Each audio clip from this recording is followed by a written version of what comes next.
G'day, my name is Ben Everingham and I'm the director here at Pumped on Property, and in today's video I'm going to talk about how to create the best year of your life. So this is a little bit outside of the content I normally talk about. Normally I'm very focused on property investing, but in today's video I'm going to talk about how to decide on what it is that you really want. I'm going to talk about commitment and taking the pressure off yourself. I'm going to talk about how to set goals and start a daily routine and looking at who you're spending your time with, as well as about 7 or 8 other things that I think are really important and things that I've begun to apply to my life this year and begun to apply to my life over the last 8 years. And those daily habits and those weekly habits and those monthly rituals compound over time in different areas of our lives to actually help us achieve what it is that we're looking for. So if it's the first time in my blog or my YouTube channel, welcome. It'd be great if you could subscribe, and if you want me to record any other videos in the future, please put some ideas down the bottom there. But I really wanted to start off with something, or the first point being something that most people don't talk about and don't actually do at the start of the year. Most people don't do this at all in their lives, and that is to really decide what it is that you truly want. Now, that's a really easy thing to say and a really hard thing to do. It's a lot easier to find in life what we don't want and what's not important to us and what we don't enjoy doing, but to actually decide what it is that you really want is a big question. And the way that I go about this is I like to sort of sit down and either have a beer or go down to the beach and sit down with my notepad and just sort of start to think about the things in my life that are meaningful. So for me, I really only have 4 priorities. I'm a pretty simple person these days in my life. My first priority is my family, friends, and having fun. My second priority is my health. My third priority is my businesses. And my fourth priority is investing. And so for me, they're the 4 major parts of my life. And when I decide what I really want out of every year, generally I create those headings and then think about the things that would be important in each of those categories for the next 12 months. So this year, for example, me and some mates have created a bucket list about a year ago when we were having a few beers, and we sat down and sort of wrote this list of all these amazing things in Australia that we wanted to do. And one of them was the Quicksilver Pro on the Gold Coast, which I just did. Another one is the Melbourne Cup, which I've always wanted to do. So my wife and I and about 20 of our friends have just booked a cruise for later in the year to go on from Sydney to the Melbourne Cup and go check that out and have a good time. So that's kind of the sort of things that I think about when I'm talking about family. Like, I don't really like to set character goals or family goals in that way. I just like to do really fun stuff that's going to take us out of the day-to-day and into the things that are really important. Another thing that I did last year for the family was cut down to 4 days a week of work, and that was the most amazing / challenging thing I've ever done, because as a high-performing, slightly crazy person that likes to do business and that likes to work hard and that comes from a background of working really hard, to take my mind from being fully engaged 5 days a week and trying to fit 5 days worth of work into 4. I've got businesses, I've got properties, I've got 3 children, I've got lots of different stuff going on. Was a challenge at first, but now that I've got into the habit of it, I'm way more productive in those 4 days of work. I'm also way more relaxed by Sunday. Like, 2 days wasn't really enough for me to switch off.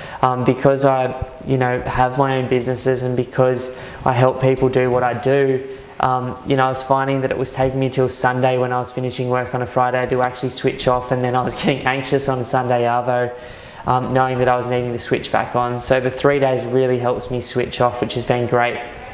Now, the second thing I wanted to talk about is that creating the best life of your year doesn't work until you start working.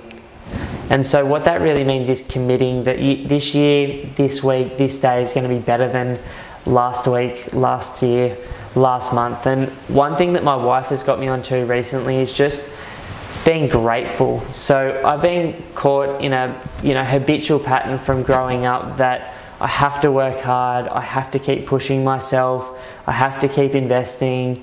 I've got to achieve a goal, and then as soon as I've achieved that goal, I've got to move on to my next one. And some of these things have enabled me to get to where I am now, which is I'm so grateful for. Some of those things are no longer serving me as well, and I get caught in loops in my mind, and I think we all do. Like, we get caught in negative talk in our own minds and we're pretty harsh on ourselves. So committing to actually having a good year and committing to changing those thought patterns, and it's very difficult to change them. What I've tried to do is replace them. So this year, every time I've had a thought about something negative or where I'm beating myself up, I just immediately change it to gratitude. So I say something that I'm grateful for. Could be, I'm grateful for my kids, I'm grateful for being here right now, I'm grateful for getting to do the work that I love, I'm grateful. And that started to bring more and more good things back into my life. And I don't, believe in all that stuff, but what I do know is that, putting out good vibes and being in a good headspace and knowing that you have enough right now has been a big thing for me personally. So that's really important and something that I'm working on. This stuff's all work in progress, and what's working today for me might not be working for me in a month, but I do those things and I test things. The third and the big thing is to start taking the pressure off yourself and to stop beating yourself up for not being where you want to be. Now, about 5 years ago when I was working for someone else, I think at that time I was, 27 years of age. I'd bought about 6 or 7 properties. I'd started businesses by that stage, and I was working a very, very good job as a marketing manager for a couple of really big international brands. This was pre-starting my business. And I just used to put all of this pressure on myself for no reason. And so my wife suggested that I go and talk to a psychologist because I didn't have the tools to figure out how to take that pressure that I was putting myself off. And what she said is to look at where you are right now, look at where you've come from, and look at where you're going in your own mind. And what she made me realize is that I was actually a long way towards where I was trying to go, and that I was much, much closer to achieving what I wanted to achieve than I thought I was. So that enabled me to start taking the pressure off myself, as has the gratitude, as is not trying to have 50,000 goals a year, but maybe 3 or 4 really focused goals that are the 80% that are going to create the biggest impact in my life. So I'm trying to be more gentle on myself. Like, it's really hard because I come from a really competitive sports background and I'm always wanting to learn and grow, but I'm also realizing that I am enough and have enough right now as well.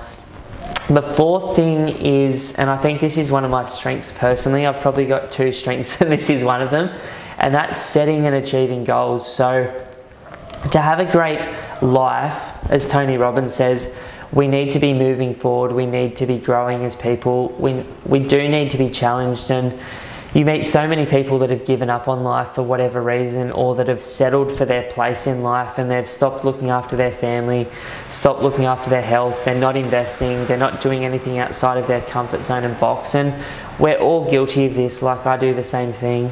But setting and achieving goals is something that makes us feel good, and achieving little goals links us to the big goals. So a book that I read recently last year was called The Compound Effect, and it talked about each of the areas of our life. Now, health could be one, family could be one, investing could be one, property, contribution, helping other people, whatever it is that are your key values. He talked about where we end up is the result of our daily actions. And so what I've tried to do is take a daily step in the right direction in each of the key areas of my life, knowing that some days I'm going to train harder at the gym than others, some days I'm not going to do anything, but over the course of a month I'm going to be better off from moving 4 or 5 different times a week. And while we can't invest full-time, most of us, I definitely have an investment goal, and I break that goal down to the one step I'm going to take that year, which might be buying another property, it might be starting a business, it might be looking at the share market, it might be something like that. And what I do is I go, okay, I want to own a property in 12 months from now. I need to save a deposit, I need to identify a market, a suburb, a price point, a return that I'm comfortable with. And I kind of, the actual result is the property, but there's a lot of stuff that goes into it. So I think setting goals is really important. I like to set goals that I don't know how I'm going to achieve, sometimes like a stretch goal. Most of the time I also set goals that are very realistic too. The fifth thing, and one of the most powerful things I've done recently personally, is to start a daily routine. And a daily routine doesn't have to be something crazy. I've got 3 kids, all of them are under 5.5 years of age. I've got a wife, businesses, properties, family, friends, I want to train, I want to still be a young person and enjoy my life. So the daily routine is short because I just, you know, make excuses for it to not be longer, basically. But my daily routine is simple. I wake up, generally because I'm being woken up by the kids, which is cool. That's where I'm at the moment. I then go outside onto my balcony overlooking my backyard, which is beautiful, and really private, lots of trees and stuff. And I just do like 2 to 5 minutes of meditation, but really I don't know how to meditate. It's more like just breathing. So I breathe in for 4 seconds, hold for 2, breathe out for 6 seconds, hold for 2. And that just moment of peace and silence in my life, and I have to like tell the kids that this is daddy's time and be selfish in that instance. And then after I've had my 5 minutes, if I can make it that far without being disrupted by the kids or my own mind, I go and have a lemon water to cleanse my body. Like acid and alkaline is really good for you in the morning, apparently, I've been reading. Yeah, and then I'll go from the alkaline water, or just lemon in water, tap water, to lying down and doing about 15 to 20 minutes of stretching. Generally chuck on some music and the kids dance around and we have a bit of a laugh while I do it. Might do some press release, and then I'll walk back out to the balcony for a minute. If it's a sunny day, just be grateful and start saying some of the things that I'm grateful. And that whole routine end to end takes me between 15 minutes up to about 20 minutes a day. And it is me taking time for me. It is kind of selfish because the kids are sort of running around me, but we've kind of made it fun as well. Like we just have a dance and stuff at the same time I'm doing the stretches. And that little daily routine has enabled me to set myself up in a completely different way, and just giving myself the silence in the hecticness. Like I hate the word busy, and I hate how quickly my life is moving at the moment, but like it gives me that silence and it enables me to feel good. And then over the course of a day, when I get to work, the first thing I do is set my goals for the day. I normally try and, I don't train, but I call it movement. I just try and move 5 or 6 different ways a week. That might be Pilates or yoga. It could be calisthenics or the gym, a swim or a run, some sprints, soccer, basketball, surfing, cycling, like whatever it is. I just like to do different stuff and constantly mix it up. So that's kind of been a huge thing for me in setting my daily routine, and I highly recommend giving it a try and finding something that works for you, just to give yourself that space in the day to slow everything down, you know what I mean? The 6th thing, and something that I've just become really aware of because my wife has given me a hard time about this the other day, and that is to look at who you're spending your time with. Now, we've all got friends, we've all got family members, we've all got associates. We've also all got a limited amount of time to spend with those people, and I'm making a conscious choice now, after my wife pointed out a few things to me, to spend time with the people that give me energy, that complement what I'm trying to do, that I have an absolute ball with, that are on the same page and heading the same direction in different parts of life. Now, I don't believe that you can get everything from one person. Like, I've got friends that are really into training that I train with. I've got mates that like having a beer that I have a beer with. Surfing buddies, like, people from the old days that are just my best mates and will always be there to call me out of my crap. I've got family members that care. I've got people around me that don't, you know what I mean? So what I'm trying to do now is just spend time with the people that are on a similar wavelength, that are on a similar journey. And that journey for me to be a long-term friend with someone is, someone that's moving forward in their future, as opposed to staring back in the past or getting, completely stuck with where they're at. And I like to hang out with people that have businesses. I like to hang out with people that invest. I like to hang out with smart people and people that are into training and traveling and doing that cool stuff, and just living like they're a kid still, like not giving up on life type thing. So that's a big thing, like looking at who you're spending your time with. And as Warren Buffett says, like, same with Bill Gates, like the combination of the 5 or 10 people that you spend the most time with is who you'll become, and look at what effect those people are having on you as well. So the 7th thing I want to talk about is looking after your mind and body. And this is something that takes time, and it takes a constant commitment. Like, I go like this through that sort of stuff. Like, I'll get to a really good physical and headspace, and then I'll be like, oh, I'm sweet. I'll stop maintaining it for a week, and then I'll be feeling like rubbish again, and I'll be like, oh, that's why I have to consistently do that stuff. But like I said before, the daily routine helps, moving helps, and eating foods that make you feel good helps. I love sugar, I love having a beer, you know, but I don't like doing that 7 days a week just because of the way that it makes me show up, and I'm super sensitive to both of those two things just because of my natural personality type. So, you know, it's all in moderation and doing things that make you feel good. And, you know, I've got mates that can have beers 5 nights a week, 300 days a year, and function fine. But for me, like, I find it affects my mental health a little bit too much, and, you know, sends me on a bit of a negative loop. And I want to be positive, and I want to be showing up, and I have to be as a father of 3 as well. I think the 8th thing I wanted to talk about in terms of creating the best year of your life is starting to have an investment mindset. So if you haven't already read this book, check it out. It's Rich Dad Poor Dad by Robert Kiyosaki. I've just booked some tickets to go see him. I think it's the 2nd or 3rd time I've seen him live in the last 10 years. This book just helps you understand that, you know, starting a business is probably going to be more profitable for you long term than working for someone else.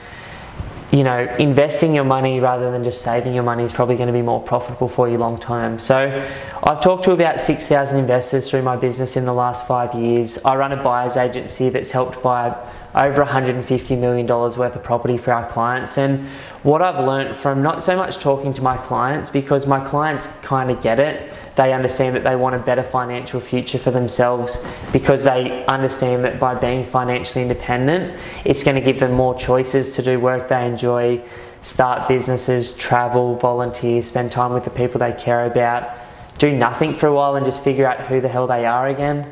But investing is really, really, really important. And if it's not something that you consistently practice, you can invest in so many different things. You know, you could be investing in yourself, businesses, shares, property, resources, commodities, minerals. Like, there's so many different ways you can do the same thing, and everyone's got their own little niche.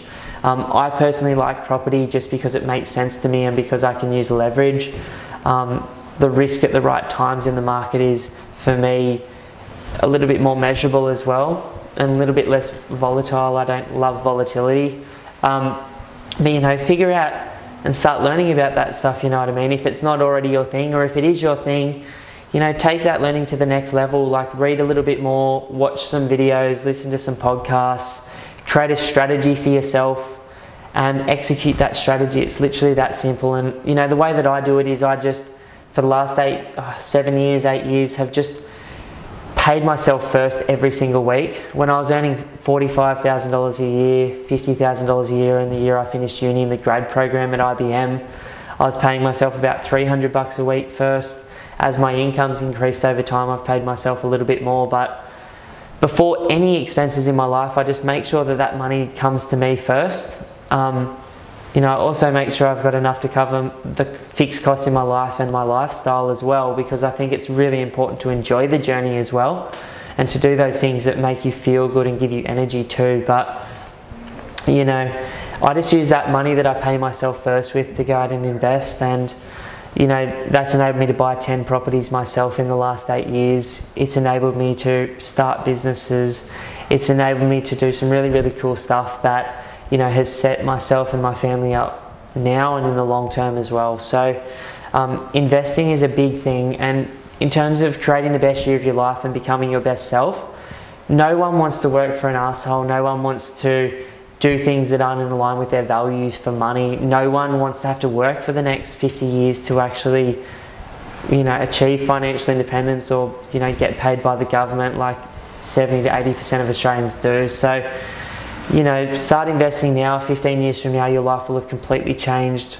12 months from now, you'll be feeling heaps better because you've got a plan in place as well. So the 9th thing I wanted to talk about is spending time or more time with the people you care about, and identifying which relationships in your life, whether that's your family or your friends or people that are, you know, outside your circle but you might want to bring into your circle, that you just enjoy hanging out with and that you get energy from and that you get to share your journey with. Because I know in the times of my life when I've become more insular and isolated and stopped hanging out with as many people, you know, life is way better shared. So I think that's important as well, making sure that in terms of creating the best year of your life, you're making time for those relationships, you're picking up the phone, you're organising things, and you're doing those things that make you feel good and supported so that you don't feel lonely on this journey.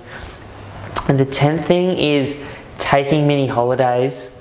You know, and the 11th thing, which is going to be a no-no for some people, but for me it's been one of the best things I've done in the last 12 months, and that is cutting your work week back to 4 days. So I was reading a Harvard Business Review study recently about the effect of holidays, and you know, they said that any holiday over about 6 days doesn't give you any more benefit. You know, you can go on a 3-month holiday, you know, there's no extra benefit for your mental health, for your physical health, than 6 days or 3 months. Like, obviously 3 months is amazing and it completely resets you as a person, but the right 6 days can do the same thing. So my wife and I try and go away about once every 6 weeks with our family, just for a little 3-day thing.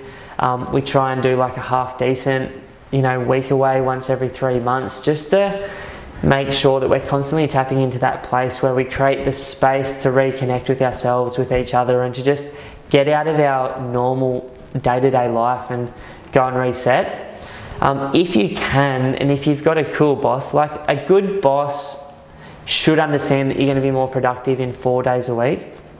Now, when I say I work 4 days a week, I still do my 50 hours every week. I just condense them into 4 days a week as opposed to doing them over 5. So, you know, I would be 100% trying to negotiate that with your boss, you know, whether you have to work longer hours 4 days a week, or, you know, you're just more effective in those 4 days a week. I think some of the Scandinavian countries have just gone down to 3 days a week. Some of them have standard working weeks of 25 to 30 hours, and they've had zero impact on productivity or output in their employees. So we're spending way too much time at work, wasting our time when we could be there for very short bursts of high intensity activity, I think. And I'm giving all of my employees at Pumped On Property and MKB, my businesses, the chance to go to 4 days a week.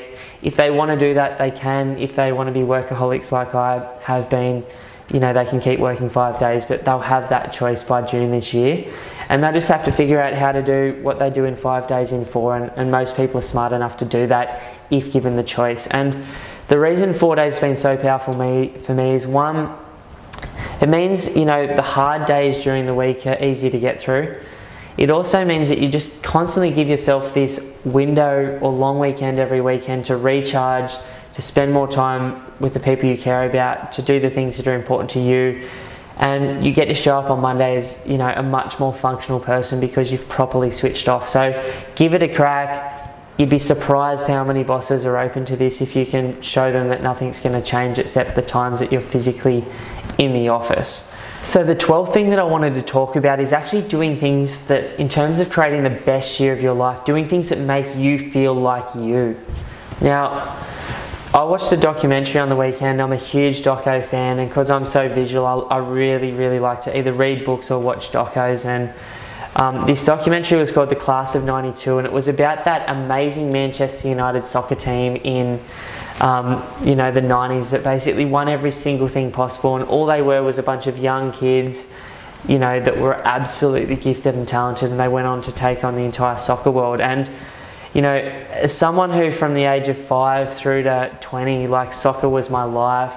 I was very, very interested in it, very, very competitive with it.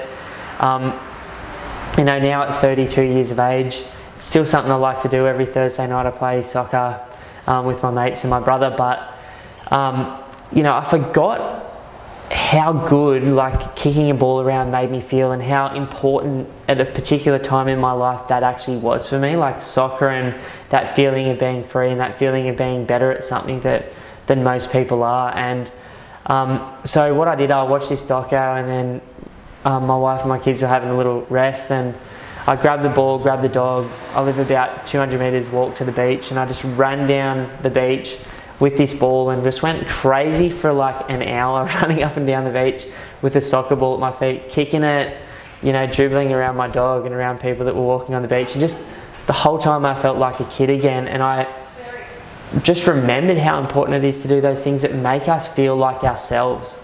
You know, there's probably things that make us feel good that we just forget to do, or that we haven't done for a while.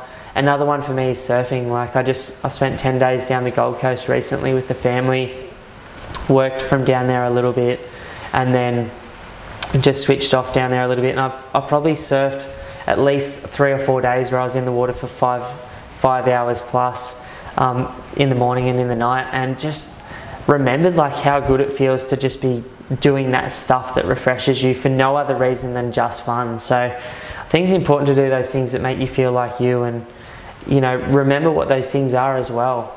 The last two things is, you know, the last major thing that I wanted to talk about is just to get started. There's so many different ways that you can decide to have a better year, a better day, a better week, a better month, you know, but just start on something. You know, if that one area of your life that has been neglected for a little while needs a bit of attention, you know, I use my relationships with my family to get energy and to feel good. And so I know that if I'm having an off week, I go and spend Friday to Sunday with my kids and I feel 1000% better again, and my wife.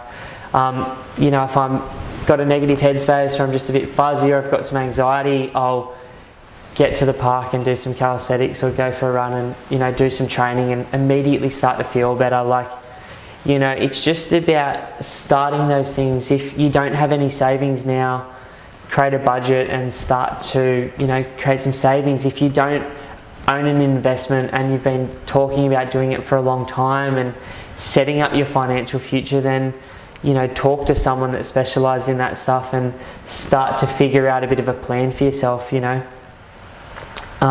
There's so many ways that we can start to turn the dial, to do those daily things that 12 months from now will make our life so much better. And the hard thing about this is, in most areas of our life, we can't see where we'll be, you know, longer term. And the cool thing about coming from a competitive sport background, having children, having businesses, talking to 6,000 investors over the last 5 years has been, I really get the day-to-day impact of decisions and where you'll end up being. Most people that aren't investing now, for example, don't understand that they will be on the pension if they don't do anything. Like, that's your reality, man. Like, if you don't invest, there's a really, really, really good chance that you're going to end up getting $400 a week from the government in retirement.